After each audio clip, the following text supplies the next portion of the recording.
we simply go through the basics of Excel. As you can see, this Excel file has gray grid lines with several squares.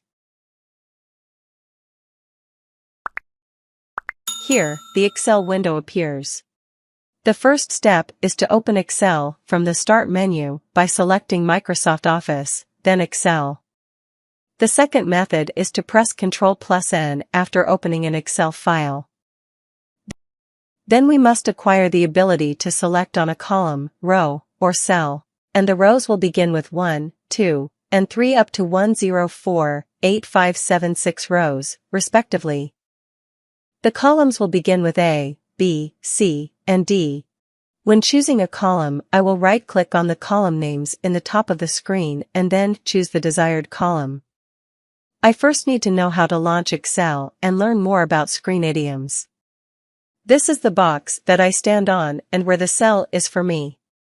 I need to learn how to open Excel and more about screen idioms before I can search for anything I want in Excel.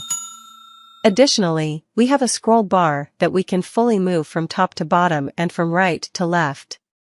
Additionally, there is a tool called the ribbon or tabs at the Excel screen's top side.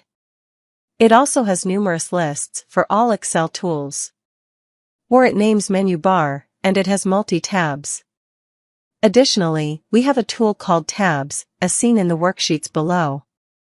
Additionally, multi-tabs will be discussed with reference to the ribbon in later videos.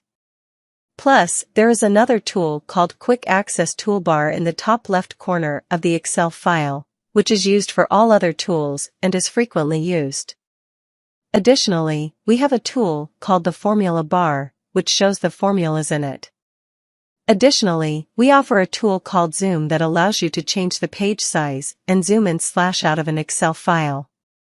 And we can see the name of the Excel file in the file's top side.